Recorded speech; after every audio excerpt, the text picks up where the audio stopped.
Now it's time to get into the covariance. So what's the difference between correlation and covariance? Why do we have correlation and covariance? Everything, all these questions will be answered in this video. So covariance measures how much two variables change together. That's it, simple. Covariance measures how much two variables change together.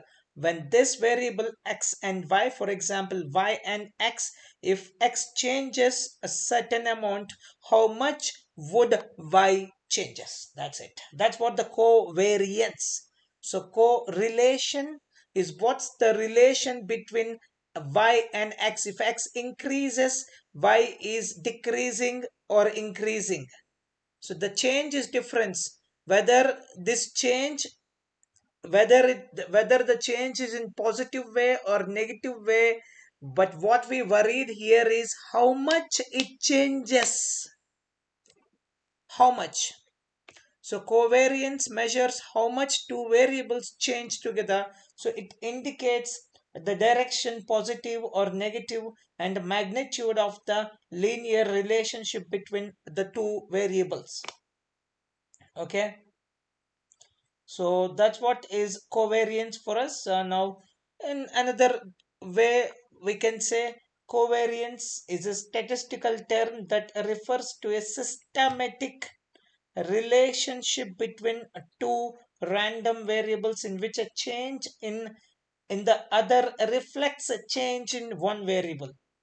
So the covariance value can range from minus infinite to plus infinite, with a negative value indicating a negative relationship, a negative value indicating a negative relationship. Here a negative relationship means it's inversely proportional, and a positive value indicating a positive relationship, and positive relationship means positive, directly proportional. Then the greater this number, the more reliant the relationship.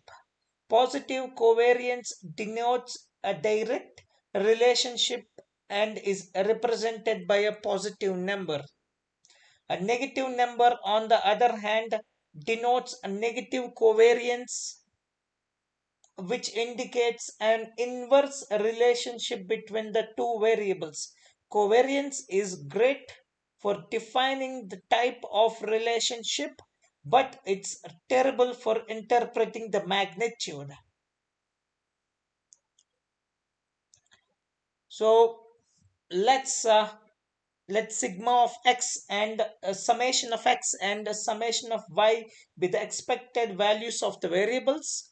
The covariance formula can be represented as this. Covariance of x comma y, these are the two random variables x comma y.